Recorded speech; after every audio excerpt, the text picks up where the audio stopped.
দেখাবো এসবিআই এর এটিএম থেকে আপনি কিভাবে টাকা তুলবেন। তো এসবিআই এর এটিএম থেকে টাকা তোলার জন্য আপনাদের যে কার্ডটা রয়েছে সেটা আপনাদের মেশিনের মধ্যে লাগাতে হবে।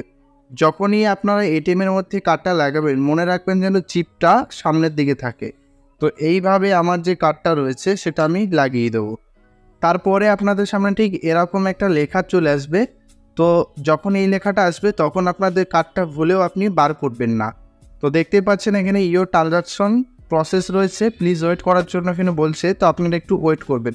এখানে ল্যাঙ্গুয়েজ সিলেক্ট করার জন্য বলছে, তো ল্যাঙ্গুয়েজ সিলেক্ট করবেন আপনাদের পছন্দ মতো। এখানে হিন্দি রয়েছে আর ইংলিশ রয়েছে, তো আমি এখানে ইংলিশটা সিলেক্ট করব।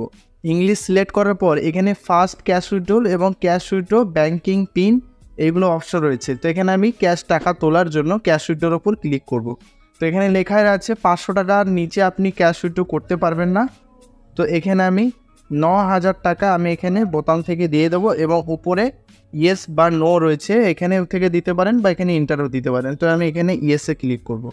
ইয়েসে ক্লিক করার পর আপনাদের পিন নাম্বারটা আপনি দেবেন এবং দেওয়ার পর এখানে সবুজ যে বাটনটা রয়েছে এখানে ক্লিক করবেন। যদি ক্লিক নাও করেন অটোমেটিক আপনাদের সাবমিট হয়ে যাবে। তো দেখতে পাচ্ছেন এটিএমের যে সাউন্ডটা সেটা আসছে, তো নিচের দিকে এখানে টাকাটা বার হয়ে যাবে। তো দেখতে পাচ্ছেন এখানে আমি যে 9000 টাকা যেটা উইথড্র করলাম সেটা আমার নিচ দিয়ে টাকা চলে এসছে এবং এখানে লেখাই রয়েছে প্লিজ কালেক্ট ইউর ক্যাশ এবং টেক ইউর কার্ড।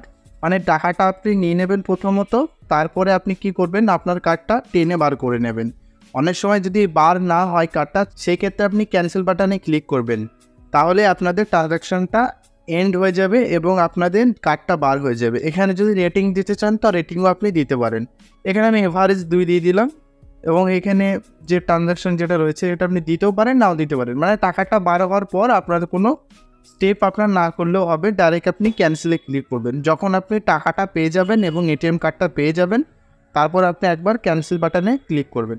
তো এই ছিল আজকের ভিডিওটা যদি আপনার একটু ভালো লাগে অবশ্যই আমাদের চ্যানেলটি লাইক, শেয়ার, কমেন্ট এবং সাবস্ক্রাইব করতে ভুলবেন না। ধন্যবাদ।